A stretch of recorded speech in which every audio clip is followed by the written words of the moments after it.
Bienvenue, place à la première chronique consacrée au BRST et au BMX.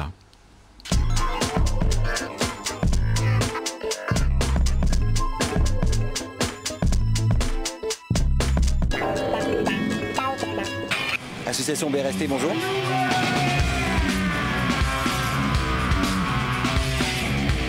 Bonjour Canal 32.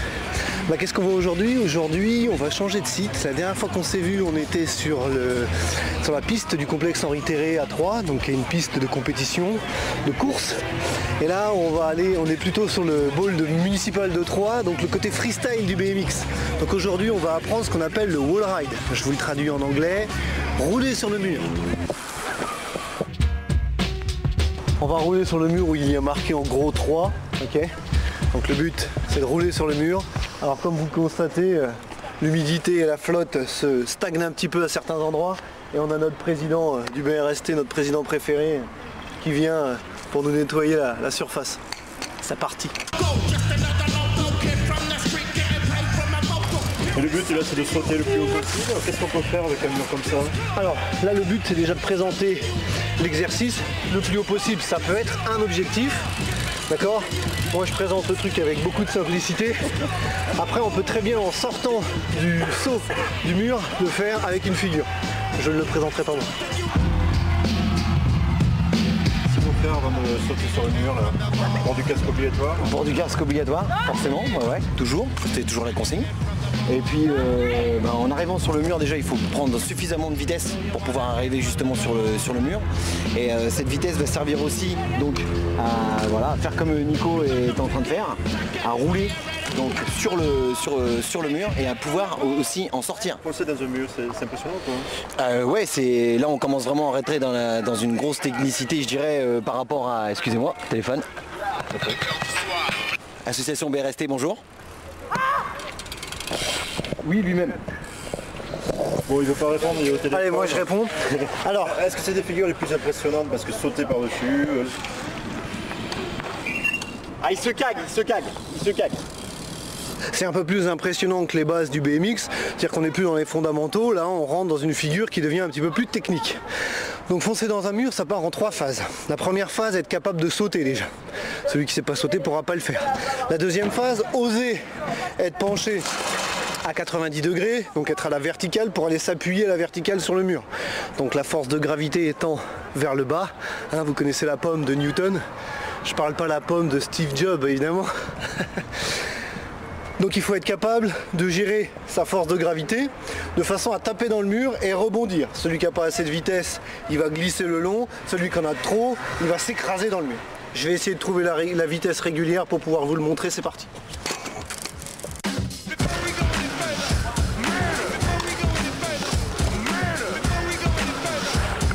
D'abord la rampe pour pouvoir prendre son élan, après le mur sur lequel il faut s'appuyer, donc moi j'envoie une force par là, donc je viens m'appuyer sur le mur, sur mes 2 roues, donc il faut être penché à 90 degrés, donc à la verticale, et comme il y a une force qui vient me bloquer, eh ben, elle me fait rebondir par ici.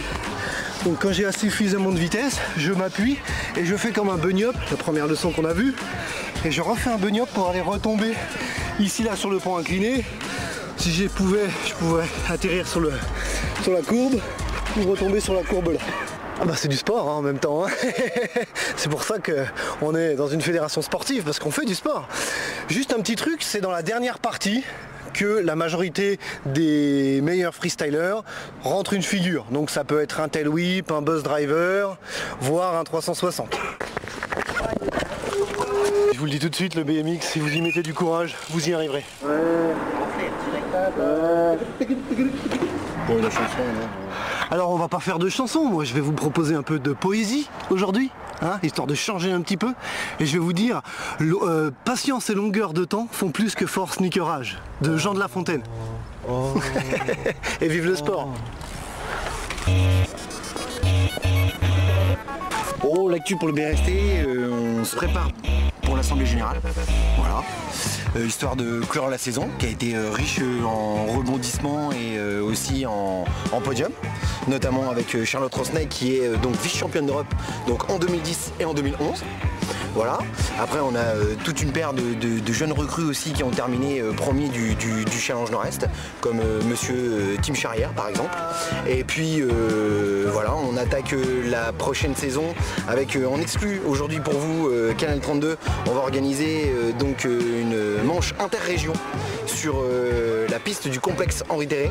Donc là c'est une manche je dirais interrégion, c'est les nouvelles je dirais dispositions de la Fédération française de cyclisme et c'est un peu comme une Coupe de France qu'on avait organisée en 2009 où on va recevoir à peu près 1500 pilotes sur cette piste. Sur quand? Ça sera le 15 et 16 mai me semble-t-il. Et donc on rappelle BRST, BMX Roller Skate 2.3. Point info. Voilà. Et oui. Tu peux pas le refaire avec un casque sur la tête? Je sais pas si j'y arriverai. Écoute. Ça me déséquilibre. Ah oui, d'accord. C'est beau. Nitus avec un casque, c'est beau. Alors, Je fais des efforts hein, quand il y a des entraînements. petite préconisation de l'entraîneur. Depuis tout à l'heure, j'ai mon petit casque ball qui protège très bien, hein, que je préconise de toute façon, quoi qu'il arrive, un casque c'est important. Mais je souhaite aussi que pour les plus débutants, on n'hésite pas à acheter un casque intégral. Voilà, ça protège les dents, ça protège de toutes les cascades. Comme ce genre de figure. C'est pas mal. Bravo les gars.